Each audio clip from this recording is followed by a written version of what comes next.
Falar, mas isso é um pouquinho diferente do que tem hoje. É claro, o dilúvio foi uma catástrofe.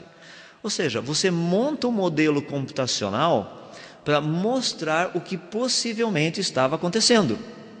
Em outras palavras, para a gente poder visualizar, ali você tem uma ideia. Você teria a atmosfera, agora você teria os oceanos, os lagos, os rios primitivos, e lá embaixo, como vocês estão vendo aquela coisinha azul, seria esse lençol de água. Essa teoria está dividida em 4 fases. Vamos tratar só rapidamente das 2 agora, e as outras 2 fases eu deixo para hoje à noite. Primeiro, fase da ruptura. O que seria essa ruptura? A ruptura seria uma maneira dessa água que estava ali embaixo chegar até a superfície. Como? Tem várias possibilidades. Uma poderia ter sido o impacto de um asteroide, poderia ter sido o aumento da pressão nessa camada de água lá embaixo, produzindo um aumento de pressão. Você tem rachadura da rocha, a água chegaria até a superfície. Independente, qualquer uma das 2, são apenas especulações.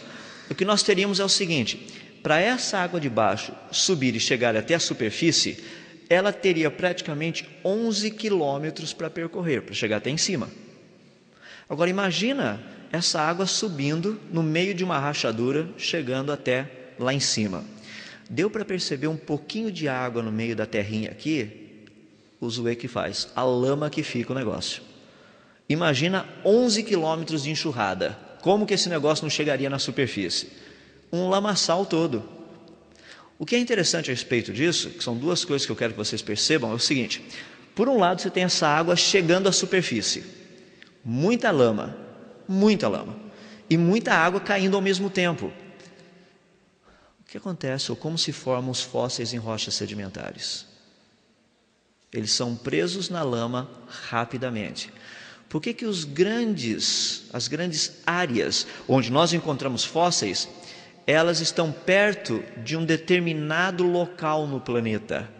Que é muito interessante, a gente vai dar uma olhadinha nisso hoje à noite. Por que bem naquela região, que parece que é onde passou essa rachadura?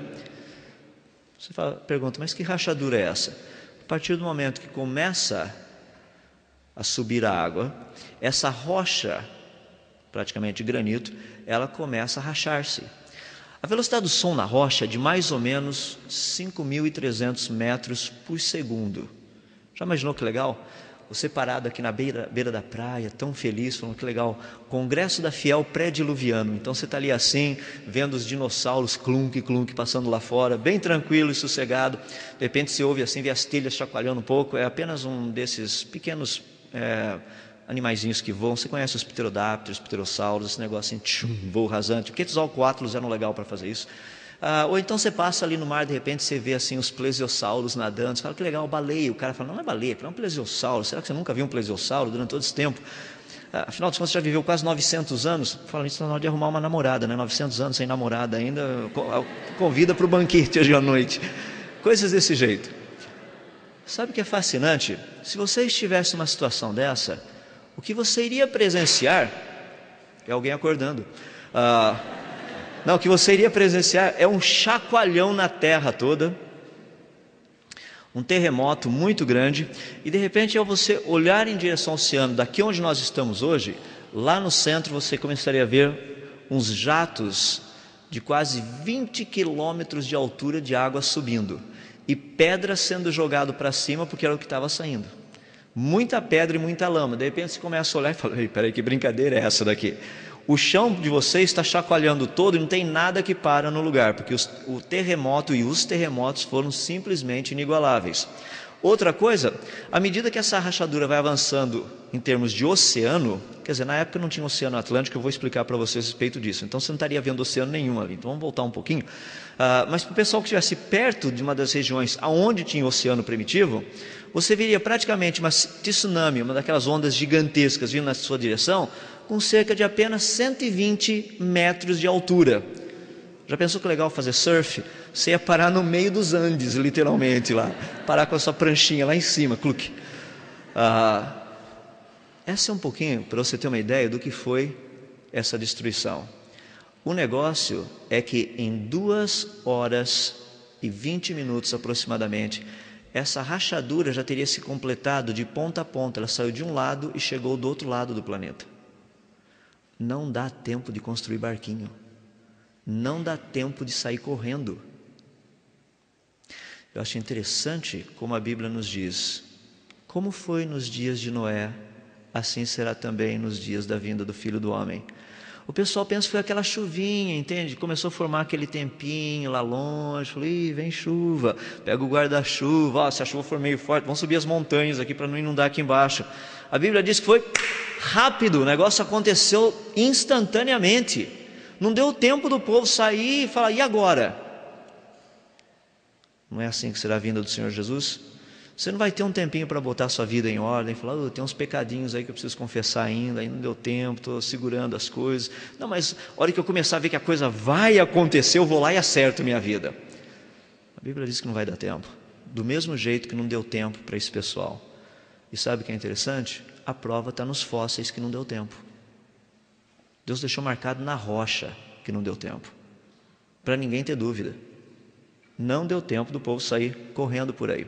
Ou seja, o que nós teríamos, literalmente, seria essa ruptura toda no planeta em menos de 3 horas.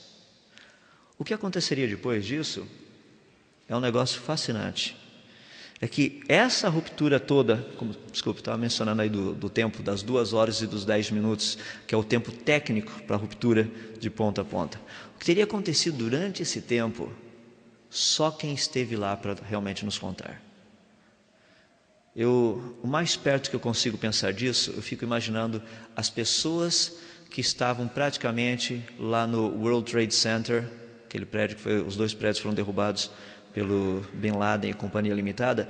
Eles poderiam nos contar realmente o que foi estar num prédio que está caindo.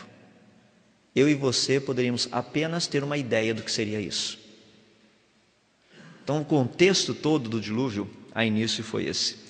Muita água chegando à superfície. Só por curiosidade, estão vendo aquele topinho lá em cima desse lençol de água que está vindo de baixo? Essa água lá em cima, ela tinha tendência de pulverizar, ou seja, chegava como um spray lá em cima. Pelo fato de chegar apenas com pequenas partículas, ela congela rapidamente por causa da temperatura a essa altura. A cerca de mais ou menos 8.000 a 10.000 metros de altura, a temperatura do ar é de aproximadamente 50 graus abaixo de zero. Esse negócio chegou a 20 quilômetros de altura. A 20 quilômetros de altura, isso aí se transforma em gelo em pó. Para aqueles que não sabem o que é gelo em pó, se você molhar bem a sua mão, pegar um desses freezers que são bons, tem aquele gelinho que fica formado assim, bem levezinho na superfície, e colocar a sua mão molhada ali, fizer assim, ó, tum. Sabe o que é legal? A hora que você tira a sua mão, uma boa parte da pele fica ali. Processos de depilação forçada, literalmente. Você pode... não façam isso porque machuca e dói, por favor, só estou explicando. Agora, o que aconteceria num sistema como esse? Essa água subindo iria produzir uma chuva torrencial incrível. Primeiro água e também gelo em pó, não é nevezinha, é gelo em pó. Para você ter uma ideia, uma tempestade a 50 graus abaixo de zero, se você pegar a sua xícarazinha de café quentinho, a uns 60 graus mais ou menos, e jogar, não vai cair café nenhum no chão. Ele faz assim, ó, ele literalmente evapora, vira gelinho, igual como se fosse areia do mar. Imagina todo esse gelo caindo de uma vez só. Alguns mamutes um pouquinho mais distantes, comendo sua comidinha sossegado e folgado lá, de repente começa a cair essa aguinha em cima deles e de repente, cluft, toneladas de gelo em pó em cima dessa molecada. Não deu nem tempo de parar de mastigar, tá ali, ó. Ficou preso o negócio.